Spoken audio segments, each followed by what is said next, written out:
గవ్వుకునే life ఏదో మారిపోతుంది ఏంటి కొంపదీసి ఇప్పుడు అని.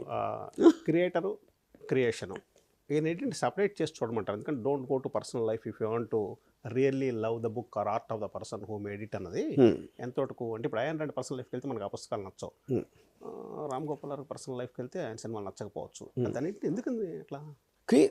నేను ఫస్ట్ ఆఫ్ ఆల్ ఆ రెండింటికి డిఫరెన్స్ చూడండి మీకు ముందు డిఫరెన్స్ చూడకపోవడం అంటే ఇప్పుడు మనం ప్రీచ్ చేసేదంతా మనం చేయంగా ఏది అవ్వకపోవచ్చు లైఫ్లో. సో ఇప్పుడు మీరు నోరు తీసి మాట్లాడనుకోండి, ఏం మాట్లాడుతున్నారు మీరు? ఐదర్ మీరు అనుకున్నది ఏదో చెప్పడానికో, లేకపోతే ఏదో ఎన్నది చెప్పడానికో, ఏదో చూసిన దాని గురించి చెప్పడానికో, లేకపోతే దాన్ని అనాలిసిస్ చేసి this is what we do. Actually communication of one person the person is only that.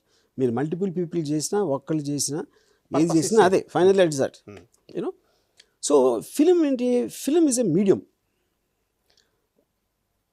మీరు అనుకుంది చెప్పడానికి మీరు మాట్లాడవచ్చు, రాయొచ్చు, నవలు రాయొచ్చు, ఏదో రౌండ్ టేబుల్లో చెప్పచ్చు, లేకపోతే సినిమా తీయచ్చు. Okay, so eventually it is communicating. ఆ కమ్యూనికేట్ చేసేది ఏంటి? దాంట్లో మెసేజ్ ఉందా, లేకపోతే దాంట్లో ఒక స్ట్రాంగ్ అబ్జర్వేషన్ ఉందా, లేకపోతే మీరు జోక్ చెప్పారా, లేకపోతే ఏదో అందమైన విజువల్ చూపించారా, ఇలాంటి రకరకాల ఉండొచ్చు. That is expression of either arts or knowledge or some kind of an analysis. So film is just a medium. ఆ మీడియంకి సంబంధించి ఇప్పుడు నేను చెప్పిన దానికి మీరు అగ్రీ అవ్వకపోయినా ఒకటి, లేదా మీకు చిరాకు తీపించిన, లేకపోతే ఏమైనా అయినా సేమ్ థింగ్ ఫిల్మ్లో వస్తుంది. ఫిల్మ్ కూడా అదే చేస్తుంది. Because eventually it is medium of expression.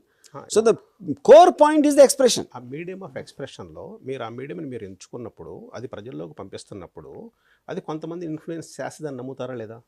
No, I don't know. ఏదన్నా పర్పస్. ఇప్పుడు నేను ఇంటర్వ్యూ చేయడానికి ఏంటి పర్పస్? ఇంటర్వ్యూ చేయడానికి రామ్ గోపాల్ వర్మ గారి మైండ్ సెట్ ని ప్రజలకు తెలియచేద్దామని. సేమ్ థింగ్ సినిమా కూడా చేస్తుంది. మీరు అన్నది ఏంటంటే భగవద్గీత చదివినా అదే ఫీలింగ్ ఉంటది, బాధను చూసినా సేమ్ ఫీలింగ్ కలుగుద్దా? ఇండివిజువల్ పీపుల్ కదా అది. భగవద్గీత చదివి ఉంటే ఎవరన్నా అతనికి ఏదో ఆనందం వస్తుంది కదా దాంట్లోంచి. పవన్ కూడా అదే ఇస్తుంది కదా ఫీలింగ్. అంటే ఇన్ఫ్లుయెన్స్ చేస్తుంది. Subject is influencing certain segment. Is it influencing not? Is different. Entertaining is different. Making you feel something is different. Making you feel. We can call it making you feel. Yeah. Making you it feel. It is giving an it is creating an emotion. Yeah. Love or lust or emotion. Correct. Name you may call it. Yeah. But it gives. Accepted to that fact. అట్లా మీరు cinema influencing అన్న మాట ఎప్పుడు ఆడతారంటే if it is going to change the way you live, change the way you go ahead in life, change the way, life changing decisions is what is called influencing. Ram Gopalam లాగా ఒకరోజు బతికిన చాలా అనుకునే లేరా?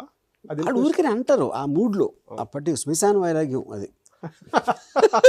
అంటే మీలాగా బతకాలని కూడా శ్మశాన అంతే అంతే అవదు. మీలాగా బతకాలని కూడా ఒక ప్యాషన్ అవుద్ది కదా సార్. మీలా బతకాలి అని అన్నాడు, బతకచ్చు కదా. ఆయన డెసిషన్ తీసుకోవట్లేదు కదా. ఆ డెసిషన్ ఎందుకు తీసుకోవడం అంటే నిజంగా ఫీల్ అవట్లా. దానికి ప్యాషన్ ఉండాలి ఫస్ట్. మీకు నేను ఈ మధ్యన ఒక ఎవరితోనే ఏమన్నానంటే, ఒక చాలా రిచ్ మ్యాన్ ఇండస్ట్రీలో నేను ఏం చెప్పానంటే, నీ విలువ, నీకు ఎన్ని వేల కోట్లు ఉన్నాయి నీ ఆస్తి పక్కన పెట్టి, నీ యాక్చువల్ వర్త్ ఏంటంటే నువ్వు చచ్చిపోయే లోపల నీ కోసం నువ్వు ఎంత ఖర్చు పెడతావు, నీ కోసం, నీ ప్లెజర్ కోసం నేను చెప్పేది. అప్పుడు మిగతా అంతా నువ్వు పిల్లలు మనవలు ముని వాళ్ళకే తెలియదు. సో అప్పుడు వాట్ ఈస్ హోల్ పాయింట్? అప్పుడు ఏంటి, నీకు ఏం హ్యాపీనెస్ వస్తుంది, ఏం చేస్తే హ్యాపీనెస్ వస్తుంది మీరు ఐడెంటిఫై చేసుకునే పవర్ ఉండాలి ఫస్ట్. తెలియదు. కరెక్ట్. అప్పుడు ఏంటి, ఎవరు ఆపుతున్నారు నిన్ను? నీ ఫ్యామిలీ. ఫ్యామిలీ ఏమనుకుంటుంది, నాకు పిల్లలు ఏమనుకుంటారు, లేకపోతే పక్కన వాళ్ళు, ఆఫీస్లో పనిచేసేవాళ్ళు, సొసైటీ. అది ఇంకోటి, దేవుడు శిక్షిస్తాడా ఇలా చేస్తే, నన్ను నరకంలో పెడతాడా, అదొక పాపం పుణ్యం, అదొకటి. Morality, immorality, then law. నేను లాని తప్పిస్తే I don't care about all the other three. Law అనేది నేను సొసైటీలో ఉన్నాను, I'm having a security society అని ఉన్నాడు కాబట్టి there is a law which I have no choice but to compare. ఇదే నేను అడవిలో నివసించడానికి డెసిషన్ తీసుకున్నాను, అప్పుడు నేను లాను కూడా కేర్చాను. ఇంకా లా లేదు అక్కడ. లా ఆఫ్ ద ల్యాండ్ పాటించాలి.